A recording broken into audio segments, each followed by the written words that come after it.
আজ বানিয়েছিলাম সম্পূর্ণ নিরামিষভাবে দোকানের মতো মুচমুচে চপ। তার জন্য প্রথমে আলুগুলিকে সেদ্ধ করে নিয়েছি, তারপর আমি ছালগুলিকে ছাড়িয়ে নিয়েছি। তোমরা চাইলে ছালগুলি রেখেই ম্যাশ করে নিতে পারো।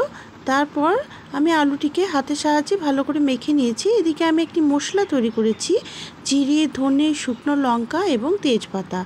শুকনো খোলায় ভালো করে নেড়ে তারপর মিক্সার গ্রাইন্ডারে গুঁড়ো করে নিয়েছি। তারপর কড়াইয়ের মধ্যে সর্ষের তেল দিয়ে বাদাম কুসুম ভেজে নিয়েছি। বাদাম কুসুম ভেজে একটি পাত্রে তুলে রেখে দিয়েছি। তারপর আমি সর্ষের তেলের মধ্যে আদা লঙ্কা বাটা দিয়ে দিয়েছি। এরপর দিয়ে দিয়েছি পরিমাণ মতো নুন, হলুদ, জিরে, ধনে গুঁড়ো।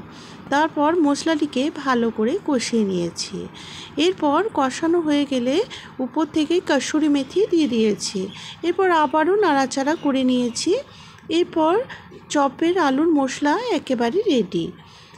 সিদ্ধ আলুর উপরে বাদাম কুসুম ভাজা ওই যে মশলাটি তৈরি করেছিলাম সেটি দিয়েছি এবং গুঁড়ো মশলা দিয়ে দিয়েছি।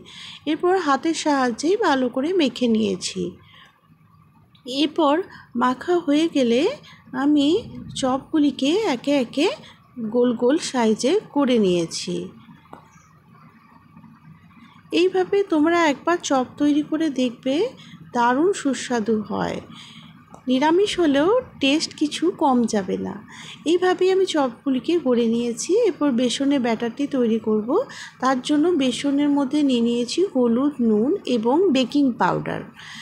এরপর জল দিয়ে ভালো করে ফেটিয়ে নিয়েছি। বেসন যত ভালো করে ফেটানো হবে চপগুলি ততই ফ্লপি হবে এবং বেসনটি আমি একটু মোটা রেখেছি।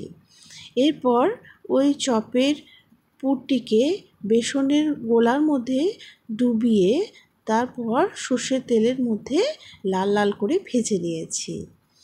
আর আমার এই রেসিপিটি যদি পছন্দ হয় তাহলে তোমরা লাইক, কমেন্ট এবং শেয়ার করে দেবে।